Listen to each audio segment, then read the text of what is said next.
بسم اللہ الرحمن الرحیم۔ صحابہ کرام کا مختلف قبائل اور اقوام عرب کو دعوت دینا۔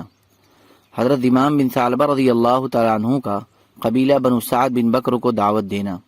حضرت ابن عباس رضی اللہ تعالیٰ عنہ فرماتے ہیں کہ قبیلہ بنو سعد بن بکر نے حضرت امام بن ثعلبہ رضی اللہ تعالیٰ عنہ کو اپنا نمائندہ بنا کر حضور صلی اللہ علیہ وسلم کی خدمت میں بھیجا۔ انہوں نے مدینہ پہنچ کر مسجد کے دروازے پر اپنا اونٹ بٹھایا اور اس کی ٹانگوں میں رسی باندھی، پھر مسجد میں داخل ہوئے۔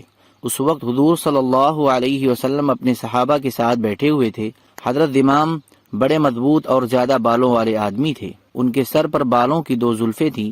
آ کر حضور صلی اللہ علیہ وسلم اور صحابہ کے سامنے کھڑے ہو گئے اور پوچھا، آپ لوگوں میں سے کون ابن عبد المطلب ہے؟ آپ نے فرمایا، میں ابن عبد المطلب ہوں۔ انہوں نے کہا، کیا آپ محمد ہیں؟ آپ نے فرمایا، جی ہاں۔ انہوں نے کہا، اے ابن عبد المطلب، میں آپ سے کچھ پوچھوں گا اور اس پوچھنے میں ذرا سختی کروں گا، آپ ناراض نہ ہونا۔ آپ نے فرمایا، نہیں، میں ناراض نہیں ہوں گا، تم جو چاہو پوچھو۔ انہوں نے کہا کہ میں آپ کو اس اللہ کا واسطہ دے کر پوچھتا ہوں جو آپ کا بھی معبود ہے اور آپ سے پہلے والوں اور بعد والوں کا بھی معبود ہے، کیا اللہ نے آپ کو ہماری طرف رسول بنا کر بھیجا ہے؟ آپ نے فرمایا، بخدا یہی بات ہے۔ پھر انہوں نے کہا، میں آپ کو اللہ کا واسطہ دے کر پوچھتا ہوں جو آپ کا بھی معبود ہے اور آپ سے پہلے والوں اور بعد والوں کا بھی معبود ہے، کیا اللہ نے آپ کو اس بات کا حکم دیا ہے کہ آپ ہمیں اس بات کا حکم دیں کہ ہم صرف اس کی عبادت کریں اور اس کے ساتھ کسی چیز کو شریک نہ ٹھہرائیں اور ان بتوں کو چھوڑ دیں جن کی ہمارے باپ دادا عبادت کیا کرتے تھے؟ آپ نے فرمایا، بخدا یہی بات ہے۔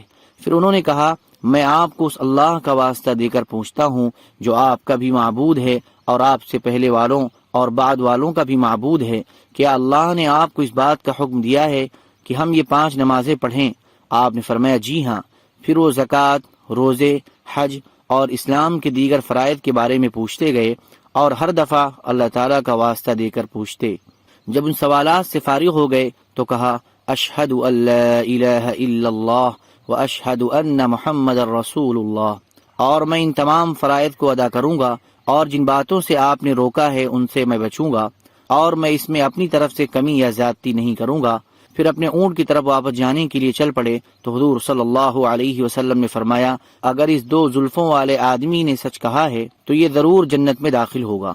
چنانچہ انہوں نے اپنے اونٹ کے پاس آ کر اس کی رسی کو کھولا اور واپس چل دیے۔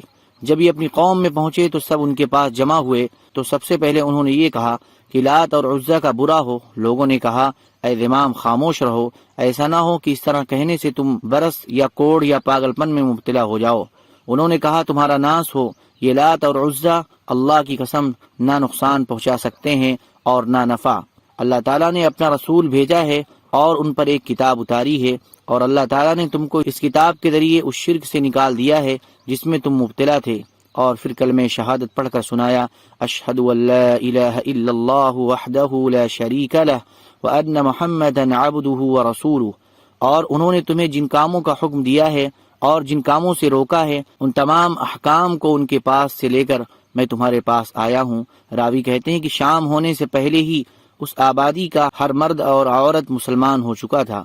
حضرت ابن عباس رضی اللہ تعالیٰ عنہ فرمایا کرتے تھے کہ حضرت امام بن ثعلبہ سے زیادہ بہتر ہم نے کسی قوم کا نمائندہ نہیں سنا، اور واقعی میں یہ ہے کہ شام ہونے سے پہلے ہی اس آبادی کا ہر مرد اور عورت مسلمان ہو چکا تھا۔